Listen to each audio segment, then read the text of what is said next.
Paano malalaman ang earnings sa videos sa Facebook?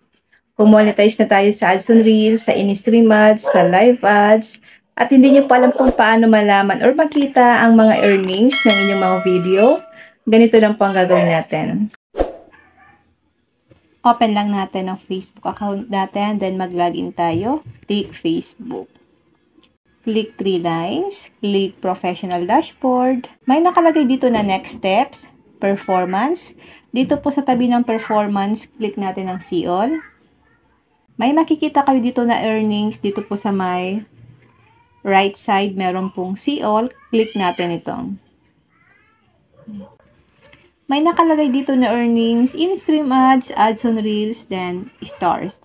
Halimbawa po sa in-stream ads, click natin ito. Scroll down natin. Click See All, yung nasa baba. Click natin ang Reach. Piliin nyo po ang earnings. Lalabas dito ang ating mga Reels video, mga pinost mo longer video, ads on Reels, mga picture. Kung gusto nyo pong specific na mga video na gusto nyo makita kung magkano po ba yung mga earnings nyan, click natin ang video sa taas. Then, lalabas dito guys yung mga longer video na pinost natin. Ayan, tsaka yung earnings. Ito po yung mga earnings ng aking longer video. Makikita mo yan dyan guys sa side. May nakalagay naman pong earnings.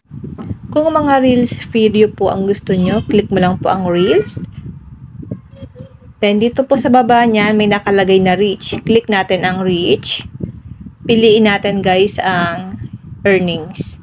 Para makita nyo po kung magkano yung earnings ng kada video nyo sa ads on Reels. Ayan po. Makikita nyo po dito kung magkano po yung mga earnings ng mga video natin sa Reels video.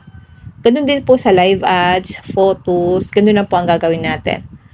Yan lang guys, sana po may natutunan kayo sa aking video. And now, thank you for watching. God bless you all.